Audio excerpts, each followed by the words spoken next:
दोस्तों, क्या आपने कभी सोचा था कि एहसान फरामोशी की भी कोई हद होती है? जिस मुल्क के वजूद के लिए, जिसकी मिट्टी को जालिमों से आज़ाद कराने के लिए हमारे वीर जवानों ने 1971 में अपना खून पानी की तरह बहा दिया, आज वही मुल्क हमारी ही पीठ में जहरीला खंजर घोंपने की हिमाकत कर रहा है। जी हाँ, मैं बात कर रहा हूँ उसी बांग्लादेश की, जिसे भारत ने पाल पोसकर बड़ा किया।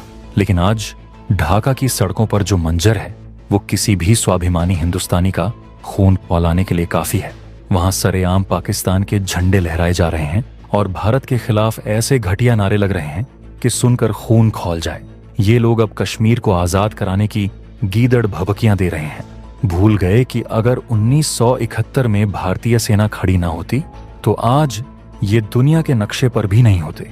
लेकिन शायद इन्हें अंदाजा नहीं है कि 2025 का भारत वो पुराना भारत नहीं है जो धमकियां सुनकर चुपचाप डोजियर भेजता रहेगा। अब खेल का मैदान भी हमारा होगा और नियम भी हमारे होंगे। बांग्लादेश के इन कट्टरपंथियों को जवाब देने के लिए त्रिपुरा के फौलादी महाराजा प्रद्योत माणिक्य देव वर्मा ने वो दहाड़ मारी है जिससे ढाका से लेकर रावलपिंडी तक के आकाओं की पैंट गीली हो गई है। महाराजा ने दो टूक कह दिया है, खुफिया ब्लूप्रिंट है, हमें सेना भेजने की जरूरत नहीं, हमें बस 20 मिनट चाहिए इनकी सारी हेगड़ी और अकड़ को मिट्टी में मिलाने के लिए। आखिर क्या है वो खुफिया ब्लूप्रिंट जिससे महाराजा ने ऑन ऑपरेशन सबक की तैयारी कर ली है? आज की ये वीडियो आपके होश उड़ा देगी और सीना गर्व से चौड़ा कर देगी। तो दोस्तों, अगर आप भी मानते हैं कि भारत की संप्रभुता से खिलवाड़ करने वालों को कुचल देना चाहिए और अगर आपके रगों में भी देशभक्ति का खून दौड़ रहा है तो इस वीडियो को अभी लाइक कीजिए और कमेंट बॉक्स में जय हिंद जरूर लिखिए। याद रहे, जय हिंद कहना हम सब के लिए गर्व की बात है।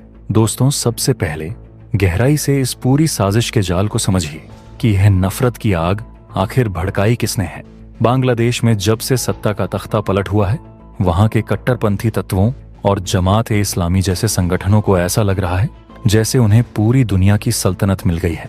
इनके हौसले इतने ज्यादा बुलंद हो चुके हैं कि यह अब खुलेआम हमारे 7 सिस्टर्स यानी पूर्वोत्तर भारत के राज्यों को हड़पने की और वहां कब्जा करने की नग्न धमकियां दे रहे हैं। सोशल मीडिया उठाकर देख लीजिए, वहां ऐसे भड़काऊ वीडियोस की बाढ़ आ गई है जहां हजारों की भीड़ सड़कों पर पागल होकर चिल्ला रही है, दिल्ली चलो। ये लोग दिन दहाड़े ख्वाब देख रहे हैं कि यह कश्मीर को पाकिस्तान का हिस्सा बना देंगे। इतना ही नहीं, ढाका में हमारे दूतावासों पर पत्थरबाजी की कोशिशें हो रही हैं। वहां तैनात भारतीय अधिकारियों और उनके परिवारों की जान खतरे में है। आपको बता दूं दोस्तों कि यह सब कुछ इत्तेफाक नहीं है, ये एक बहुत बड़ी सोची समझी इंटरनेशनल साजिश का हिस्सा है। एक तरफ सीमा पार बैठा पुराना दुश्मन पाकिस्तान और दूसरी तरफ उसका यह नया नया बना पालतू छोटा भाई बांग्लादेश। दोनों मिलकर भारत को दो तरफा मोर्चे पर उलझाने की कोशिश कर रहे हैं। यह चाहते हैं कि भारत अपनी पूरी ताकत सीमा पर लगा दे और अंदरूनी तौर पर कमजोर हो जाए। लेकिन यह जिहादी मानसिकता वाले लोग शायद इतिहास के पन्ने पलटना भूल गए हैं। इन्हें नहीं पता कि त्रिपुरा के शाही परिवार के वारिस प्रद्योत माणिक्य देव वर्मा ने इनके लिए क्या काल लिख रखा है। महाराजा प्रद्योत वो शख्स हैं जिनके रगों में उन महान योद्धाओं का लहू दौड़ता है जिन्होंने सदियों तक मुगलों और बाहरी आक्रमणकारियों से अपनी माटी की रक्षा की है। उनके पिता क्रीट विक्रम माणिक्य ने जिस तरह भारत की अखंडता के लिए काम किया, वह आज भी मिसाल है। आज प्रद्योत माणिक्य ने साफ संदेश दे दिया है कि जब दुश्मन आपके घर की दहलीज तक आ जाए और आपकी माँ बहनों की इज्जत पर नजर डाले तो सारी राजनीति, सारी पार्टीबाजी और सारी आपसी दुश्मनी को उठाकर कचरे के डिब्बे में फेंक देना चाहिए। उन्होंने बीजेपी, कांग्रेस और अपनी खुद की पार्टी टिपरा मोथा को एक मंच पर आने की चुनौती दी है। महाराजा का यह रौद्र रूप देखकर ढाका की केयर टेकर सरकार के हाथ पांव कांप रहे हैं। अब शुरू होने वाला है असली ऑन ऑपरेशन सबक, जो इनकी आने वाली 7 नस्लों को याद रहेगा। दोस्तों, अब मैं आपको उस ब्रह्मास्त्र के बारे में बताने जा रहा हूं जिसे प्रद्योत माणिक्य ने बाहर निकाला है। उन्होंने जिस चटगांव कार्ड को खेला है वह बांग्लादेश की बर्बादी के ताबूत में आखिरी कील साबित होने वाला है। चटगांव ये वो इलाका है जो आज बांग्लादेश की पूरी अर्थव्यवस्था की रीढ़ की हड्डी है, लेकिन इसका असली इतिहास तो भारत की मिट्टी से जुड़ा है। 1971 के काले बंटवारे के वक्त चटगांव हिल ट्रैक्ट्स के चकमा, गारो और त्रिपुरी आदिवासियों ने सरेआम बगावत की थी और कहा था कि हमें पाकिस्तान के जालिमों के साथ नहीं रहना, हमें अपने वतन भारत के साथ जाना है। वहां के पहाड़ों पर महीनों तक तिरंगा लहराता रहा था, लेकिन उस वक्त की कमजोर और ढुलमुल राजनीति ने उन देशभक्तों को मरने के लिए मंझधार में छोड़ दिया। आज महाराजा ने उसी पुराने जख्म पर हाथ रख दिया है। अभी हाल ही में बांग्लादेश की केयरटेकर सरकार के जो मुखिया बने बैठे हैं, मोहम्मद यूनुस, उन्होंने चीन में बैठकर बड़ी बड़ी डींगें हाँकी थीं। उन्होंने भारत को डराते हुए कहा था कि हम भारत के चिकन नेक यानी सिलीगुड़ी कॉरिडोर को काट देंगे और पूरे नॉर्थ ईस्ट को शेष भारत से अलग कर देंगे ताकि चीन को बंगाल की खाड़ी तक सीधा रास्ता मिल जाए।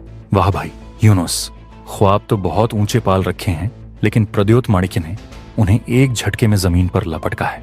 महाराजा का सीधा और करारा जवाब है, ओ यूनुस, अगर तुमने हमारे चिकन नेक को छूने की या उस पर नजर डालने की जुर्रत भी की तो हम तुम्हारा पूरा चटगांव भी बांग्लादेश से काटकर भारत के नक्शे में मिला लेंगे।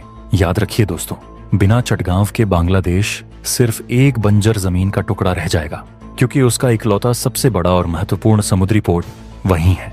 अगर वहां के शोषित आदिवासियों ने, जिन्हें आज बांग्लादेशी सरकार जानवरों की तरह प्रताड़ित कर रही है, एक बार फिर बगावत का झंडा बुलंद कर दिया तो ढाका के इन हुक्मरानों के पास भागने के लिए चूहे की बिल भी नहीं बचेगी। यह वो मास्टर स्ट्रोक है जिसने चीन की रणनीति और पाकिस्तान की साजिशों के परखच्चे उड़ा दिए हैं। अब बात करते हैं उस घटिया दोगलेपन की जो ढाका के रईस, वहां के नेता और वहां की जनता आज भारत के साथ कर रही है। ये लोग हमारे अनाज से अपना पेट भरते हैं, हमारे संसाधनों का इस्तेमाल करते हैं और फिर हमें ही आंखें दिखाकर गुर्राते हैं। महाराजा प्रद्योत ने इनकी वह पोल खोली है कि इन्हें अब पूरी दुनिया के सामने शर्म से डूब मरना चाहिए। आपको पता है दोस्तों, हर साल लाखों बांग्लादेशी सिर्फ अपना इलाज कराने के लिए गिड़गिड़ाते हुए भारत आते हैं। हमारे एम्स, अपोलो और मैक्स जैसे बेहतरीन अस्पतालों में इन्हें वह वीआईपी ट्रीटमेंट दिया जाता है जो शायद हमें भी न मिले, क्योंकि हम अतिथि देवो भव के संस्कार पालते हैं। इनके बच्चे हमारे टैक्स के पैसों से चलने वाले विश्वविद्यालयों में पढ़ते हैं, हमारी स्कॉलरशिप पर पलते हैं और यह बदले में हमें क्या इनाम देते हैं? सोशल मीडिया पर बैठकर भारतीयों को गोमूत्र पीने वाला और काफिर कहकर चिढ़ाते हैं, हमारे धर्म का मजाक उड़ाते हैं और हमें गाय का मांस खिलाने की धमकियां देते हैं। महाराजा प्रद्योत माणिक्य ने भारत सरकार की नब्ज टटोलते हुए सीधे ललकारा है, आखिर हम यह जलील और नीच हरकतें कब तक बर्दाश्त करेंगे? क्यों हम इन सांपों को दूध पिला रहे हैं? उनका सुझाव एकदम सीधा, सरल और सबसे ज्यादा असरदार है, टोटल और इमीडिएट वीजा बैन। जिस दिन भारत ने अपने मेडिकल, स्टूडेंट और टूरिस्ट वीजा के दरवाजे इन गद्दारों के लिए हमेशा के लिए बंद कर दिए, उस दिन ढाका की चमकती गलियों में सन्नाटा पसर जाएगा।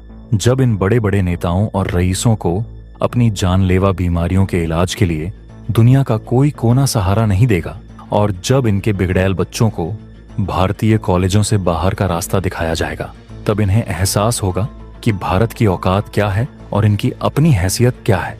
यह लोग हमें मिटाने चले हैं। अरे बेवकूफों, तुम्हारी तो पूरी सेहत, शिक्षा और सांसें ही भारत के रहम ओकरम पर चल रही हैं।